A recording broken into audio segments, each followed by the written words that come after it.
ಸ್ವಾಗತ. ನಾನು ಸಾನಿಯಾ. ಬನ್ನಿ ನೋಡೋಣ ಇವತ್ತಿಂದು ಹೊಸ ಅಪ್ಡೇಟ್.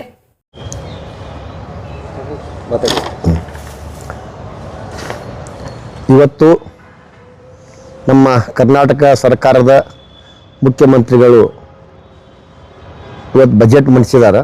ಮಾನ್ಯ ಮುಖ್ಯಮಂತ್ರಿ ಸಿದ್ದರಾಮಯ್ಯನವರು.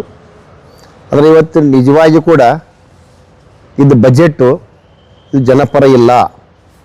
ಅದರ ವಿಶೇಷವಾಗಿ ಉತ್ತರ ಕರ್ನಾಟಕಕ್ಕೆ ಇವತ್ತು ಭಾರಿ ಅನ್ಯಾಯ ಮಾಡಿದಂಥ ಬಜೆಟ್ ಆಗೈತಿ. ಯಾಕಂದ್ರೆ ವಿಶೇಷವಾಗಿ ಬಿಜಾಪುರ ಮತ್ತು ಬಾಗಲಕೋಟೆ ಕೃಷ್ಣಾ ಮೇಲ್ದಂಡೆ ಯೋಜನೆ ಇನ್ನು ಸಂತ್ರಸ್ತರದಾರ. ಅವ್ರನ್ನ ಏನು ಮಾತು ಕೊಟ್ಟಿದ್ರಿ? ಪ್ರತಿ ವರ್ಷ 18,000 ಕೋಟಿ ರೂಪಾಯಿ ನಾನು ಈ ಕೃಷ್ಣಾ ಮೇಲ್ದಂಡೆ ಸಂತ್ರರಿಗೆ ಇಡ್ತೀನಿ ಅಂತಕ್ಕಂಥ ಮಾತನ್ನು ಕೊಟ್ಟು ಇವತ್ತು 1 ರೂಪಾಯಿನೂ ಕೂಡ ಇಟ್ಟಿಲ್ಲ ನೀವು. ಅಂದರೆ ಈ ಬಜೆಟ್ ಸಂಪೂರ್ಣವಾಗಿ ಈ ನೀರಾವರಿ ಯೋಜನೆ ಸಂತ್ರಸ್ತರಿಗೆ ನೀವು ಅನ್ಯಾಯ ಮಾಡಿರಿ. ಇದು ಒಂದನೇದ್ದು. ಎರಡನೇದ್ದು ಅದೇ ಮತ್ತು ಮೇಕೆದಾಟು, ಎತ್ತಿನಹೊಳೆ, ಭದ್ರಾ ಮೇಲ್ದಂಡೆ ಇವಕ್ಕೆಲ್ಲ ದಕ್ಷಿಣ ಕರ್ನಾಟಕಕ್ಕೇನೋ ಸ್ವಲ್ಪ ಅನುದಾನ ತೋರಿಸಿದ್ರಿ.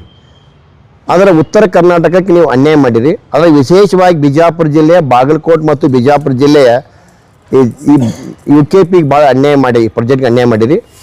ಅದಕ್ಕೆ ನನಗೆ ಈ ಬಿಜಾಪುರ ಜಿಲ್ಲೆಯ ಉಸ್ತುವಾರಿ ಮಂತ್ರಿಗಳು, ಕಾಂಗ್ರೆಸ್ ಶಾಸಕರು ಇದು ನೀವು ಪೂರ್ವವಾಗಿ ನೀವು ಮುಖ್ಯಮಂತ್ರಿ ಗಮನ ತಂದಿರೋ ಇಲ್ಲೋ ಅಂತಕ್ಕಂಥದ್ದು.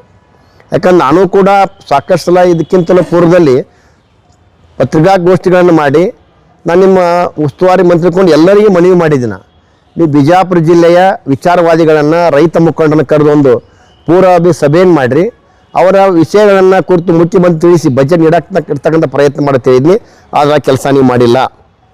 ಇವತ್ತು ನಿಮ್ಮ ಸಾಧನೆ, ಮುಖ್ಯಮಂತ್ರಿ ಆತ ಸಾಧನೆ ಏನಪ್ಪ ಅಂದ್ರೆ ರಾಜ್ಯದಲ್ಲಿ ಅತಿ ಹೆಚ್ಚು ಸಾಲವನ್ನು ಮಾಡಿದ ಕೀರ್ತಿ ಮುಖ್ಯಮಂತ್ರಿ ಸಲ್ತದ್ದು. ಇವತ್ತು ನೀವು ಮಾಡಿದ ಸಾಲ ಏನೇ ಗೊತ್ತಲ್ರಿ?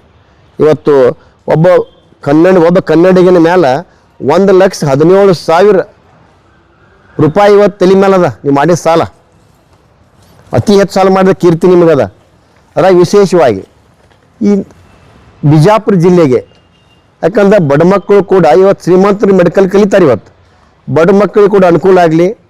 ಇದು ಬಿಜಾಪುರದಲ್ಲಿ ಒಂದು ಸರ್ಕಾರಿ ವೈದ್ಯ ಕಾಲೇಜ್ ಆಗಲಿ ತೇಸಿಂದ ನೀವು ಏನು ತೆಗೆದುಕೊಂಡು ನಿರ್ಣಯ PP ಮಾಡಿ ಕಾಲೇಜ್ ಬ್ಯಾಡ ಹೋರಾಟ ಮಾಡಿದ್ರೆ ಆ ಹೋರಾಟವನ್ನು ಹತ್ತಿಕ್ಕಂಥ ಕೆಲಸ ಮಾಡಿದರು. ಅದನ್ನು ಇವತ್ತು ಅಲ್ಲಿ ಹೋರಾಟಗಾರರನ್ನು ಜೈಲಿಗಟ್ಟಿದ್ರಿ. ಇದೆಲ್ಲ ಬಿಜಾಪುರ ಜಿಲ್ಲೆ ಜನತೆಯ ಮನಸ್ಸಿಗೆ ಭಾಳ ನೋವಾಗಿತ್ತು. ಆದರೆ ಆ ನೋವು ಅನುಭವಿಸಿದಂಥ ಭಾಳಷ್ಟು ಸಂಘ ಸಂಸ್ಥೆಗಳು ಒಂದು ಕನಸು ಕಂಡಿದ್ದು, ನಮ್ಮ ನೋವಿಗೆ ಒಂದು ಖುಷಿ ಸಿಗ್ತದೆ ಅಂತಕ್ಕಂಥದ್ದು. ಬಿಜಾಪುರ ಜಿಲ್ಲೆಗೆ ಸರ್ಕಾರಿ ವೈದ್ಯ ಕಾಲೇಜಿಗೆ ಬಜೆಟ್ ದುಡ್ಡು ಇಡ್ತಾರೆ ತಿಳ್ಕೊಂಡಿದ್ದು ನಾವು. ಆದರೆ ಇದು ನೋಡಿದ್ರೆ ನಾನು ಏನು ಮಾಡಿರಿ? ಅದಕ್ಕೆ DPR ಮಾಡೋಕ್ಕೆ ಕೊಟ್ಟಿರಿ. ಅಂದರೆ ಇದು ಮೆಡಿಕಲ್ ಕಾಲೇಜ್ ಕೊಟ್ಟ ಇದು ಪರಿಸ್ಥಿತಿ ಇದೆಯಾ? ಸರ್ಕಾರಕ್ಕೆ ನಾ ಕೇಳ್ಬೇಕಾಕೈತಿ. ಇದೆಲ್ಲ ನೋಡಿದ್ರೆ ನಿಜವಾಗಿ ಕೂಡ ನೋವು ಅನ್ಸಾಕತ್ತೈತಿ. ಇನ್ನೊಂದು, ನಾನು ಬಬಲೇಶ್ ಮತಕ್ಷೇತ್ರದವನು ಆಗಿ ಭಾರತೀಯ ಜನತಾ ಜಿಲ್ಲಾಧ್ಯಕ್ಷನಾಗಿ ನನ್ನ ಮತಕ್ಷೇತ್ರ ಕೂಡ ಬಬಲೇಶ್ ಮತಕ್ಷೇತ್ರ.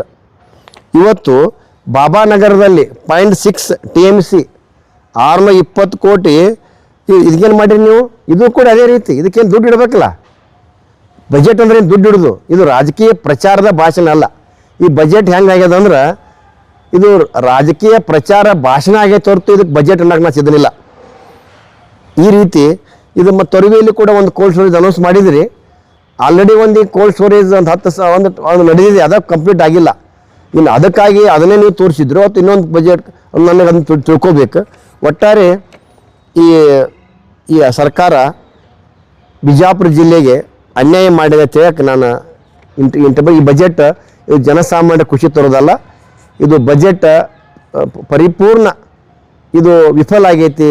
ಈಗ ಸದ್ಯದ ಈ ಬಜೆಟ್ ನೋಡಿದ್ರೆ ಕಾಂಗ್ರೆಸ್ ಸರ್ಕಾರ ದುಡ್ಡಿಲ್ಲ, ಹಣ ಇಲ್ಲ, ಸರ್ಕಾರದ ದಿವಾಳಿ ಆಗ್ಯದ. ಇದು ಏನು ಮಾಡೋಕ್ಕೈತೆ ಅಂದ್ರೆ ಅವರು ಅದನ್ನು ನಾನು ಹೇಳಿದಂಗೆ ಈ ಗೊಂಬೆ ಆಟ ಆಡಿಸಿದಂಗೆ ಜನರನ್ನ ಮೂರ್ಖ ಮಾಡ್ಲಿಕ್ಕೆ ಹೊಂಟಿದ್ದಾರೆ. ನಾ ಮುಖ್ಯಮಂತ್ರಿಗೆ, ಸರ್ಕಾರಕ್ಕೆ ನಾನು ಹೇಳ್ತೀನಿ, ಜನ ಈಗ ಜಾಗೃತರಾಗ್ಯಾರ. ನೀವು ಬಜೆಟ್ ಬಿಜಾಪುರ ಜಿಲ್ಲೆ ಅಥವಾ ರಾಜ್ಯ ಜನರಿಗೆ ಪರಿಪೂರ್ಣ ಅರ್ಥ ಆಗ್ಯದ. ಇದನ್ನೆಲ್ಲ ನೋಡಿದ್ರೆ ನೀವು ಬೇಗನೆ ರಾಜೀನಾಮೆ ಕೊಟ್ಟು ಹೋಗೋದು ಚಲೋ ಒಳ್ಳೆಯದು ಅಂತಕ್ಕಂಥ ಒಂದು ಮನವಿಯನ್ನು ನಾನು ಈ ಮುಖ್ಯಮಂತ್ರಿಗಳಿಗೆ, ಕಾಂಗ್ರೆಸ್ ಸರ್ಕಾರದೆಲ್ಲ ಪ್ರತಿನಿಧಿಗಳಿಗೆ ಮಾಡೋಕ್ಕೆ ಇಚ್ಛೆಪಡ್ತೀನಿ. ರೈಟ್. लेटेस्ट न्यूज अपडेट्स के लिए YouTube एक्सप्रेस को सब्सक्राइब कीजिए, साथ में बेल आइकॉन को भी क्लिक कीजिए। साथ ही साथ लाइक, शेयर और कमेंट करना ना भूलिए।